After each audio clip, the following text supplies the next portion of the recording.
Hello students, बाल मंदिर के इस YouTube चैनल में आपका स्वागत है।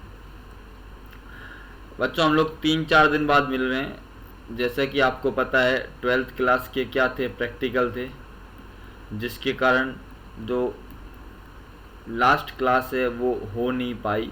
ठीक है, जो मंगलवार की क्लास है वो मैं कर नहीं पाया कंटिन्यू 12th क्लास के प्रैक्टिकल के कारण। इससे पहले हमने पढ़ा था उसमें हम लोगों ने बात की थी विद्युत द्विध्रुव की।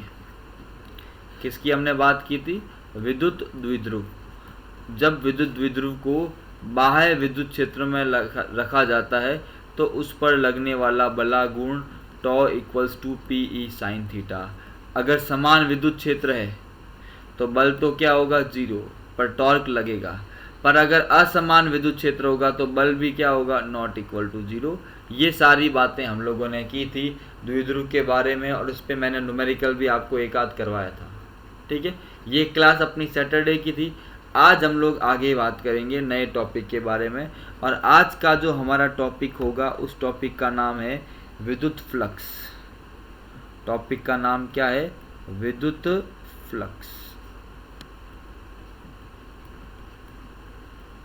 इसको कहते हैं इलेक्ट्रिक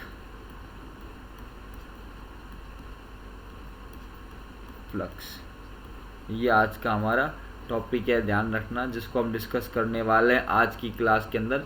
तो आज का हमारा टॉपिक है विद्युत फ्लक्स। ध्यान रखना, आज हम इस विद्युत फ्लक्स के बारे में डिस्कस करने वाले हैं। ठीक है, तो देखो, जैसा कि आपको विद्युत क्षेत्र रेखाएं मैंने आपको इससे पहले पढ़ाई थी। आप यहाँ देखो, इन विद्युत क्षेत्र रेखाओं की मैं सारी बात कर चुका हूँ। आप सबको इन विद्युत क्षेत्र रेखाओं के बारे में पता है। क्या होती है विद्युत क्षेत्र रेखाएं? कि किसी भी विद्युत क्षेत्र को ग्राफीय रूप से निरूपित करने के लिए, समझने के लिए विद्युत क्षेत्र रेखाओं का उपयोग किया जाता है। अगर आप विद्युत क्षेत्र को समझना चाहते हैं तो उनके लिए विद्युत क्षेत्र रेखाओं की बात करते हैं। धनावेश से प्रारंभ होती है, ऋणावेश पे समाप्त होती है। जो भी चर्चा थी हम लोग यहाँ पर कर चुके थे। ठीक है, इस विद्युत क्षेत्र रेखाओं से संबंधित अपना एक टॉपिक है। उस टॉपिक का नाम है विद्युत फ्लक्स। टॉपिक का नाम क्या है? टॉपिक का नाम है विद्युत फ्लक्स। देखो, अभी स्टार्ट करते हैं आज विद्युत फ्लक्स। जैसे आपको यहाँ नीचे दिख रहा है विद्युत फ्लक्स, जिसको हम स्टार्ट करने वाले हैं। ये आपके सामने है विद्युत फ्लक्स।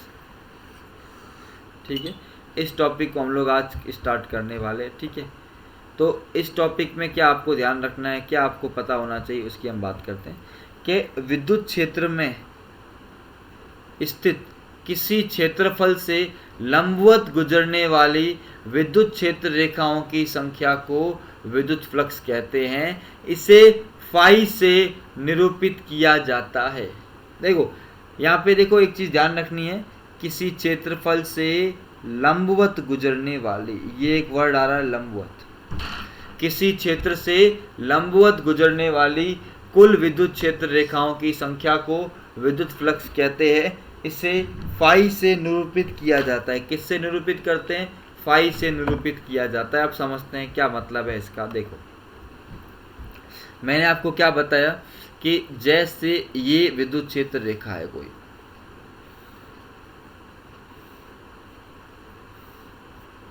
ठीक है, और ये विद्युत क्षेत्र रेखा है, और यहाँ पर हमारे पास एक क्षेत्रफल है ऐसा।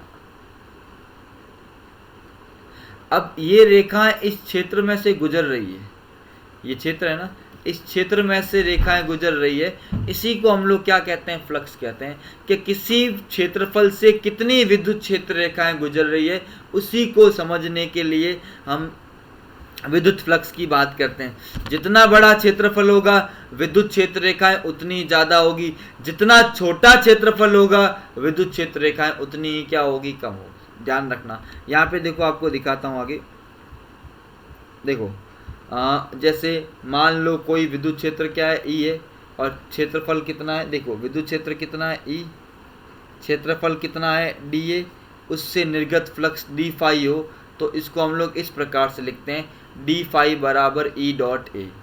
देखो, यहाँ पर समझना इसका मतलब क्या है, ई डॉट ए कहाँ से आया, कैसे आया, इसको मैं अभी आपको क्या करता हूँ, समझाता हूँ। कि यहाँ पर ये ई डॉट ए का क्या मतलब है, इसको थोड़ा सा हम लोग, मैं आपको यहाँ पर खाली पेज पे क्या कर रहा हूँ समझा देता हूँ। यहाँ आ जाओ, देखो मान लो हमारे पास, देखो पूरी चीज़ को समझते हैं। मान लो हमारे पास एक विद्युत क्षेत्र रेखा है, इस तरह से है, समझना पूरी बात को। ये हमारे पास विद्युत क्षेत्र रेखा है और हमारे पास एक क्षेत्रफल है, ये इस तरह से।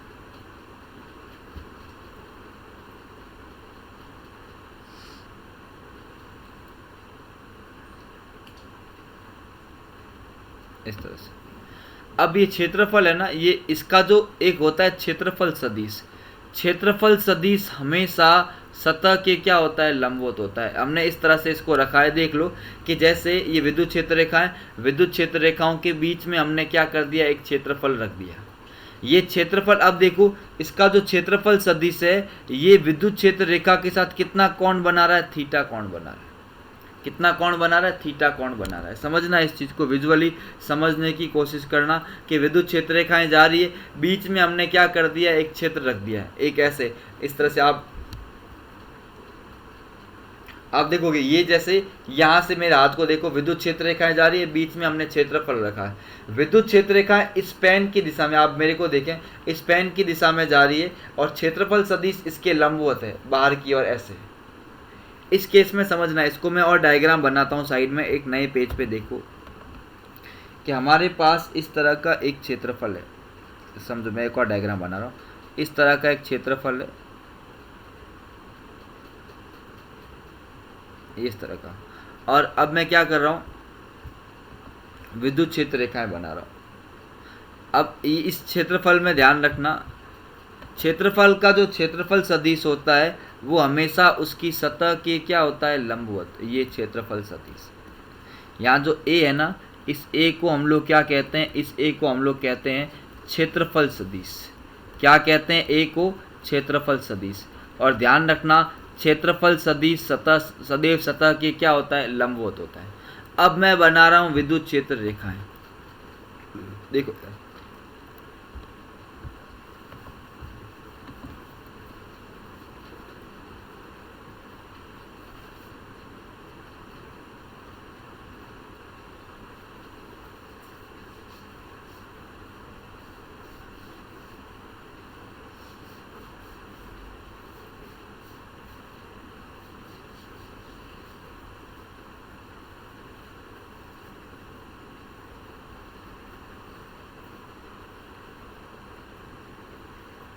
आप दिख रही है आपको, मैं जो लाइनें बना रहा हूँ एकदम अच्छे से आपको आई थिंक दिख रही होगी।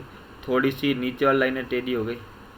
अब देखो इनकी जो दिशा है वो देखो, ये तीर है, वो विद्युत क्षेत्र की दिशा है। अब ये जो कोण है यहाँ पर देखो,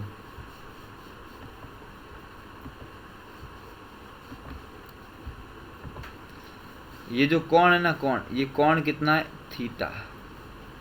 अब मैंने क्या बोला कि विद्युत क्षेत्र है ना, जो रेखा है किसी क्षेत्रफल से लंबवत। अब ये इससे लंबवत नहीं गुजर रही, इसका कुछ भाग देखो, ये जैसे आपके ई है ना, इसके अगर मैं दो टुकड़े करूं, मैं यहाँ पर ब्लैक मार्कर यूज कर लेता हूँ, इसके अगर मैं दो टुकड़े करूं, एक सेकंड डार्क करना पड़ेगा, इसकी अगर मैं, ये जो लाइन है इसके अगर मैं दो टुकड़े करूं, तो एक टुकड़ा होगा इस दिशा में, एक टुकड़ा होगा इसके लंबवत। ठीक है, अब थोड़ा सा इसको पतला करता हूं।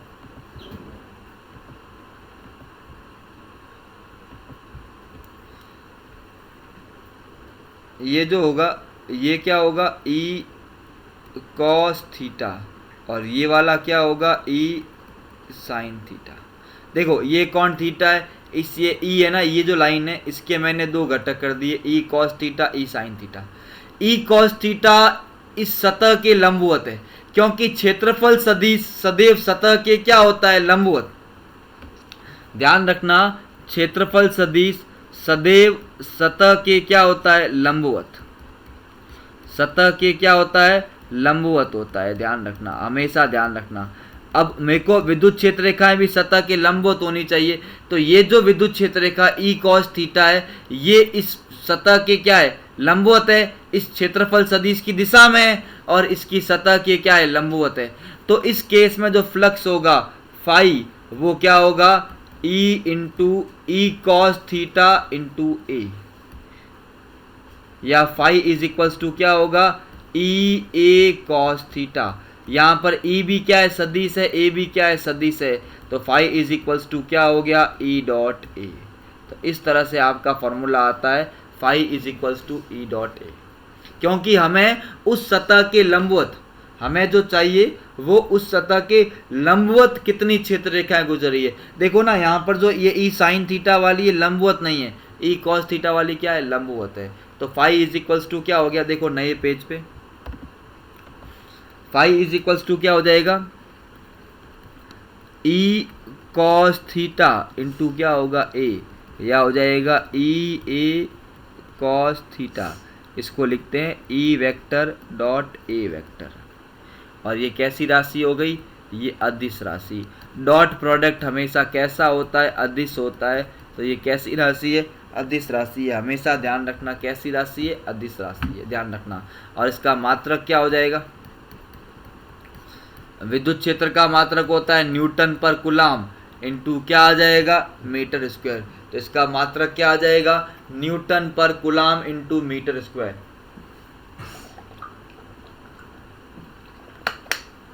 न्यूटन पर कूलाम इंटू मीटर स्क्वायर। और अगर इसका विमीय सूत्र निकालना है,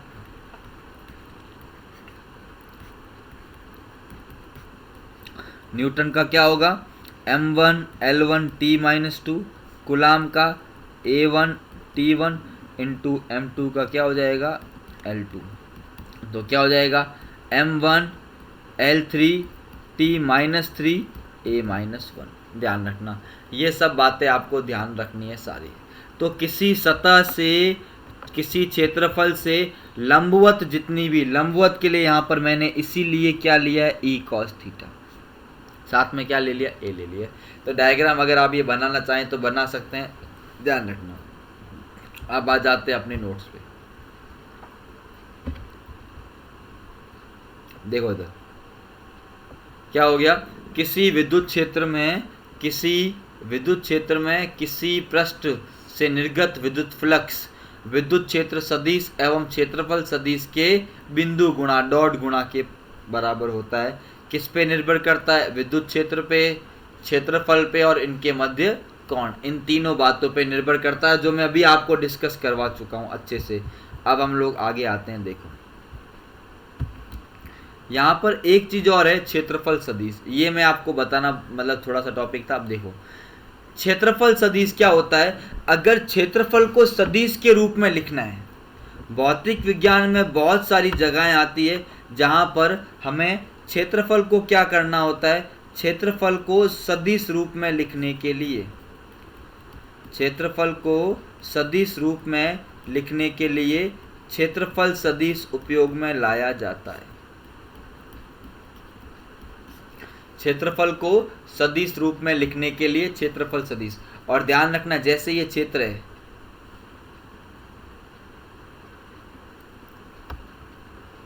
हमेशा ध्यान रखना, क्षेत्रफल सदिश इसकी सतह के क्या होगा, लंबवत। ए सदिश बराबर ए का परिमाण into n cap. N cap क्या है, दिशा है, जो हमेशा सतह के लंबवत होगी। हमेशा क्या होगी, सतह के लंबवत होगी। हमेशा ध्यान रखना, दिशा हमेशा सतह की क्या होती है, लंबवत होती है। आओ नोट्स पे देखो।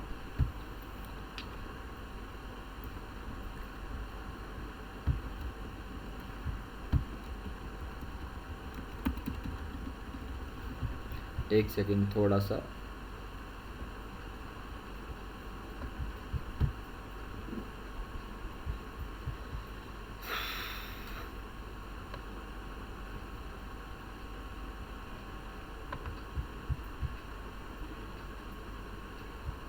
तो ये सब हम लोग देख रहे थे, मैं आपको बताया। यहाँ पर एक मिनट नोट्स पे आ जाते हैं हम लोग, वापस अपने नोट्स के ऊपर आ जाते हैं। यहाँ से अपना टॉपिक चल रहा था ये विद्युत फ्लक्स। विद्युत फ्लक्स से पहले जस्ट मैंने क्षेत्रफल सदिश, तो क्या होता है, क्षेत्रफल सदिश बराबर क्या होता है, क्षेत्रफल इंटू एकांक सदिश। हमेशा सतह क्या होगी, अभिलंबवत बाहर की ओर होती है, ये आपको ध्यान रखना है। तो ये हमको पता होना चाहिए। यहाँ पे डायग्राम देखो ना, ये क्षेत्रफल है और जो एन कैप है वो क्षेत्रफल के क्या है, लंबवत है, ध्यान रखना। ठीक है, अब आगे आ जाते हैं हम लोग, ये हमने पढ़ लिया।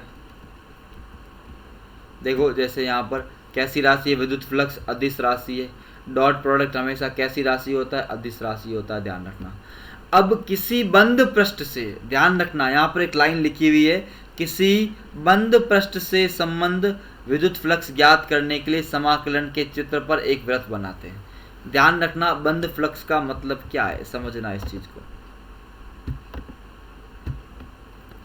अगर मान लो जैसे ये क्यूब है, एक तरह से बंद सतह है, इससे कितना क्षेत्रफल फ्लक्स निकलेगा, विद्युत, इसको किसी विद्युत क्षेत्र में रखा है, ये एक विद्युत क्षेत्र है, इससे कितनी क्षेत्र रेखाएं गुजरेगी, उस केस में क्या करेंगे, इसको बोलते हैं closed integral E dot D A. ध्यान रखना, ये ध्यान रखना, बंद पृष्ठ का समाकलन, इसको बोलते हैं क्लोज्ड इंटीग्रल या बंद पृष्ठ का समाकलन। तो जब भी आपको समाकलन के ऊपर गोले का साइन मिले, इसका मतलब आप क्या कर रहे हो, क्लोज्ड इंटीग्रल, बंद पृष्ठ का समाकलन कर रहे हो, ध्यान रखना हमेशा। इसका मतलब किसका, बंद पृष्ठ का समाकलन आप हमेशा कर रहे हो। तो हमेशा ये आपको क्या करना है, बात ध्यान रखनी है, पूरा पता होना चाहिए। अब देखो यहाँ पर एक सवाल दिया हुआ है, यहाँ पर देखो ये सवाल है, ये हमारे पास क्या है, विद्युत क्षेत्र है, 100 आई कैप प्लस 300 जे कैप के समरूप विद्युत क्षेत्र में इतना रखा गया है, 3 इंटू 10 की घात -3 जे कैप मीटर स्क्वायर का क्षेत्रफल रखा गया है। फ्लक्स का मान कितना होगा, तो अभी आपको मैंने बताया फाई इज इक्वल्स टू क्या होता है, ई डॉट ए। मैं थोड़ा रेड पेन ले लेता हूँ, डार्क।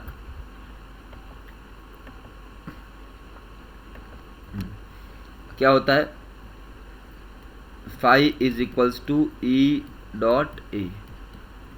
ई कितना है अपने पास, ई डॉट ए, क्योंकि प्रोडक्ट आई और जे के फॉर्म में दिया। ई कितना है, 100 आई कैप प्लस 300 जे कैप डॉट 3 इंटू 10 की घात -3 जे कैप।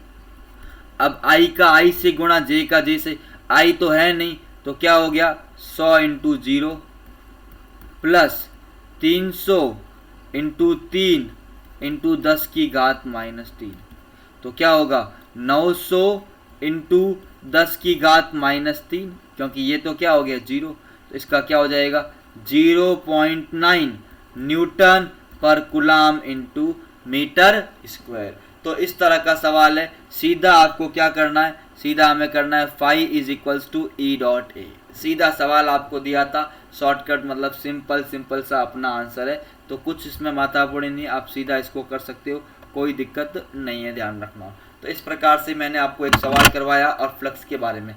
फ्लक्स क्या होता है कि किसी भी सतह से लंबवत गुजरने वाली विद्युत क्षेत्र रेखाओं की संख्या को हम लोग क्या कहते हैं, फ्लक्स कहते हैं। देखो आगे और आ जाओ, आगे और सवाल होंगे इस पे। देखो अब यहाँ पर देखो, एक समान विद्युत क्षेत्र विचार करें, हमारे पास एक विद्युत क्षेत्र हमें गिवन है। अब देखो इस सवाल की बात करते हैं, खाली पेज पे भी आ जाते हैं अपन।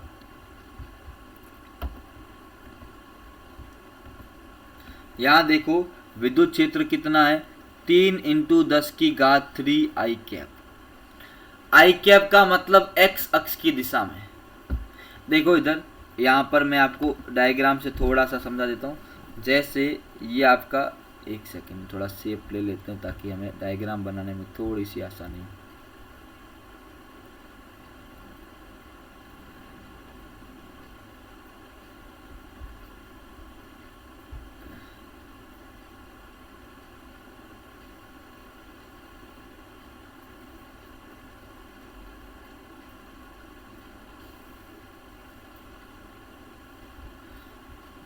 देखो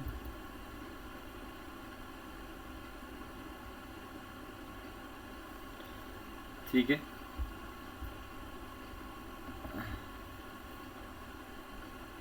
ये आपका x, सॉरी इसको x दे दूँ,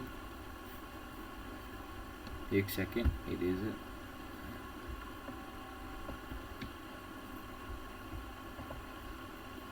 ये हो गया y और ये हो गया z। ठीक है, अब हमें क्या गिवन है, विद्युत क्षेत्र कितना है 3 इंटू 10 की घात 3 आई कैप। तो इस डायरेक्शन के अंदर मार्कर चेंज कर लेता हूं,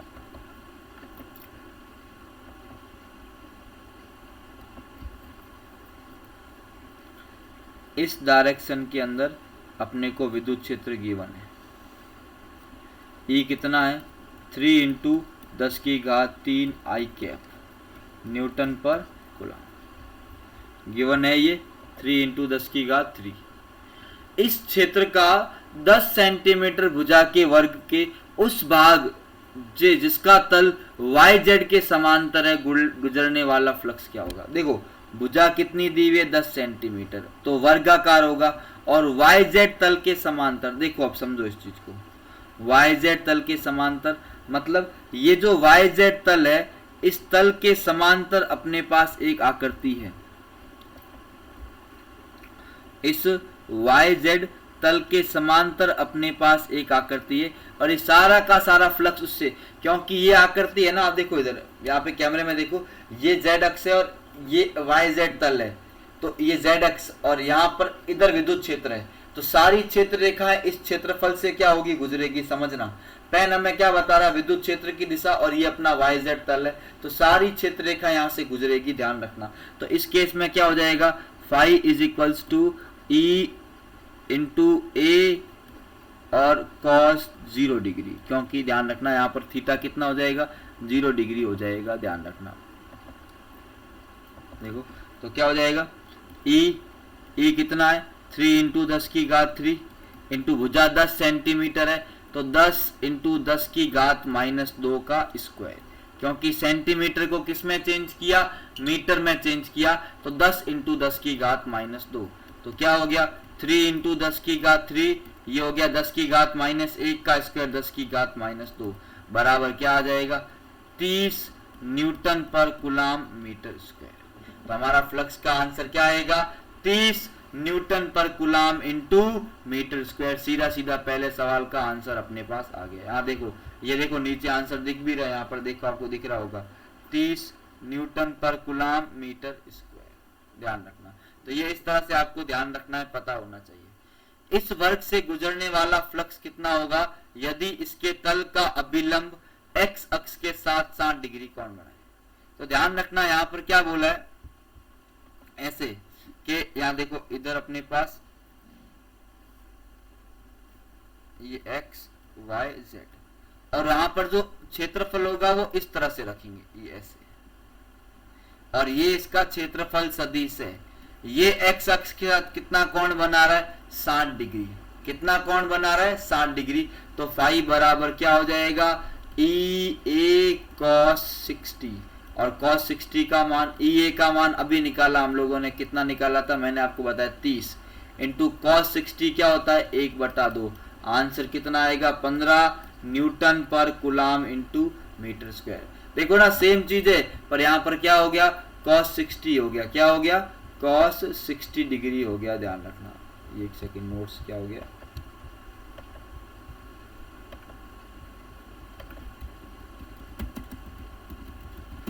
ठीक है। तो ये आपको पता होना चाहिए। एक सेकंड में नोट्स यहाँ पर निकाल देता हूँ।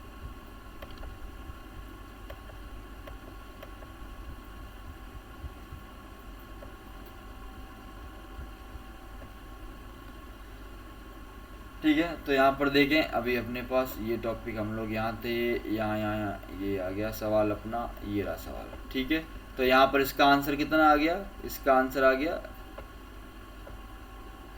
15, कितना आ गया देखो यहाँ पर आंसर क्या आ गया 15 आ गया। तीसरा सवाल देखो, जो तीसरा सवाल है वो देखो,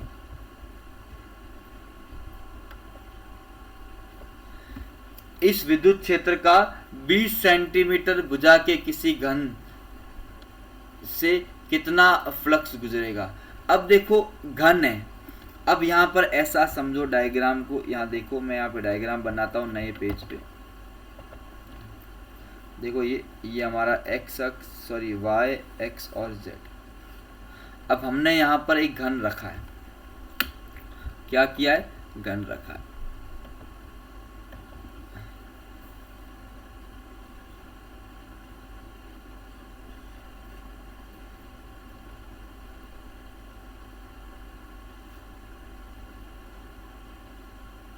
हमने क्या किया, घन रखा।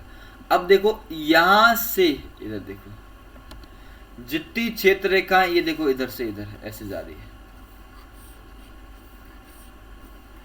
जितनी क्षेत्र रेखाएं इसमें देखो, ये घन है, मेरे डायग्राम में देखो जैसे मैं देखा, ये घन ऐसे रखा हुआ है।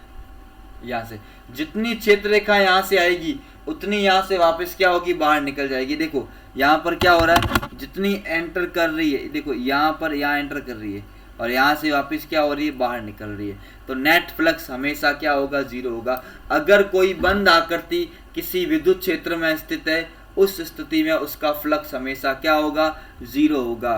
तो तीसरे का आंसर क्या आएगा, तीसरे का आंसर आएगा जीरो, क्योंकि बंद आकृति है। तो यहाँ पर ध्यान रखना, यहाँ घन के सभी फ्लक्स निर्देशित अक्षों के समांतर है, अतः घन में प्रवेश करने वाली तथा बाहर निकलने वाली, देखो घन में प्रवेश करने वाली तथा बाहर निकलने वाली विद्युत क्षेत्र रेखाओं की संख्या समान होगी। घन का फ्लक्स क्या होगा, जीरो होगा। तो आई थिंक आपको बात समझ में आ रही है, जो आपको बताने की कोशिश कर रहा हूँ, सारी बात अच्छे से आपको ध्यान रखनी है, ठीक है। तो आज के लिए हम इतना ही रखते हैं बच्चों। कल मैं आपको और बातें बताऊंगा इस विद्युत क्षेत्र के क्या विद्युत फ्लक्स के बारे में। और कल हम एक टॉपिक स्टार्ट करने वाले हैं, टॉपिक का नाम है गॉस का नियम। कल का जो टॉपिक होगा, इधर मैं स्लाइड पे लिख लेता हूँ, कल हम बात करेंगे गॉस का नियम। ये अपना कल का टॉपिक रहेगा, ध्यान रखना। तो आज के लिए इतना ही है, कल इसके कुछ और सवाल आपको बताऊंगा और गॉस का नियम स्टार्ट करूंगा। आपको क्या करना है, अच्छे से नोट्स बनाने, यहाँ पर जितनी भी आपको स्लाइड्स है उनके स्क्रीनशॉट ले लेने के, अच्छे से हर एक चीज़ का स्क्रीनशॉट, सवाल का सबका आपको ले लेने का, बीच वीडियो में जहाँ भी आपको जगह मिले आप उसका स्क्रीनशॉट ज़रूर ले वे, ध्यान रखना, ठीक है। तो बच्चों आज के लिए इतना ही रखता हूँ, मिलते हैं अगली क्लास में और नई बातों के साथ। अब मैं थोड़ा सा आपको वीडियो के साथ भी कल के लेक्चर में आपको मैं कुछ इंटरेस्टिंग वीडियो बताऊंगा, जिससे आप इसको ज़्यादा से ज़्यादा देखें। चैनल को आप लाइक करें, वीडियोस को शेयर करें, और जल्दी मैं मेरे खुद के यूट्यूब चैनल पे बहुत सारी चीज़ें डालने वाला हूँ। तो यहाँ पर वहाँ पर दोनों जगह पैरेलल चीज़ें पड़ेगी, आपको दोनों चैनल्स को ज़्यादा से ज़्यादा क्या करना है, लाइक करना है, शेयर करना है, चीज़ों को प्रमोट करना है। जितना आप हमें सहयोग करोगे उतना ही हम आपके लिए और अच्छी अच्छी चीज़ें बनाएंगे। मिलते हैं अगली क्लास में, तब तक के लिए थैंक यू बच्चों।